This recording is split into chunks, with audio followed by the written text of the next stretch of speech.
IYR టాక్స్కి స్వాగతం. ఈరోజు ఆంధ్రప్రదేశ్ ముఖ్యమంత్రి గారు ఒక సందర్భంలో మాట్లాడుతూ తిరుమల ప్రసాదం తయారీలో కల్తీలు పెద్ద ఎత్తున జరిగాయి పోయిన ప్రభుత్వంలో అంటూ ఒక మాట వాడారు. నెయ్యి కల్తీ అయిందని, యానిమల్ ఫ్యాట్స్ వాడారనేటటువంటి ఒక ఆరోపణ చేయటం జరిగింది. ముఖ్యమంత్రి స్థాయిలో వచ్చిన ఆరోపణ కాబట్టి దీన్ని సీరియస్గానే తీసుకోవాల్సి ఉంటుంది. ఏదో కొంత దీనికి ఆ రకంగానూ ఈ రకంగానూ ఒక కంక్లూషన్కు తీసుకురావాల్సిన అవసరం ఉన్నది. కూటమి ప్రభుత్వంలో మిగిలిన పార్టీలకు కూడా ఈ బాధ్యత ఎంతైనా ఉన్నది. తప్పకుండా దీని మీద ఫుల్ క్లారిటీ వస్తుందని ఆశిద్దాం.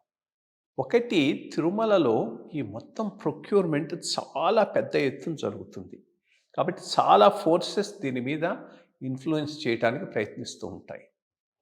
మార్కెటింగ్ ఆఫీసర్ చాలా చాలా ఇంపార్టెంట్ పోస్ట్ అక్కడ. ఆ మార్కెటింగ్ ఆఫీసర్ చాలా ఆనెస్ట్ పర్సన్ను తీసుకొచ్చి పెట్టుకోవాల్సిన అవసరం అయితే ఎవరికైనా ఉంటుంది. ఏ ఈవో ఉన్నా కానీ ఈవో లెవెల్లో ఇవన్నీ జరిగేవి కావు, ఈవో లెవెల్లో చూచేవి కావు. సో మార్కెటింగ్ ఆఫీసర్ని కనుక మేనేజ్ చేయగలిగితే చాలా అంశాల్లో చాలా నాణ్యతకు తక్కువ ఉన్నటువంటి హయ్యర్ రేట్లో కొనేటటువంటి అవకాశాలు ఉంటూ ఉంటాయి.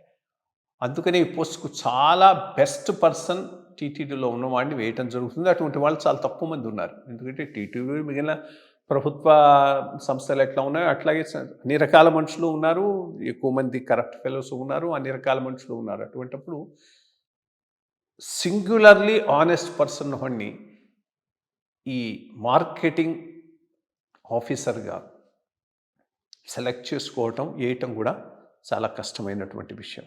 బట్ ఏవో అయినా దీని మీద కాన్సన్ట్రేట్ చేయాల్సిన అవసరం ఉంటుంది. నాణ్యమైన సరుకులు తెచ్చి ప్రసాదాన్ని క్వాలిటేటివ్గా ఇవ్వకపోతే ఇన్స్టిట్యూషన్ ప్రతిష్ట దెబ్బతినేటటువంటి అవకాశం ఉంది. అంతకుముందు కాలంలో జరిగి ఉంటే నాణ్యత సరిగ్గా లేకుండా అది చాలా చాలా బ్యాడ్ ఇన్సిడెంట్. బట్ ఇప్పుడైనా కానీ క్వాలిటేటివ్గా చాలా దృష్టి పెట్టి చేయాల్సిన అవసరం అయితే ఎంతైనా ఉన్నది. Thank you.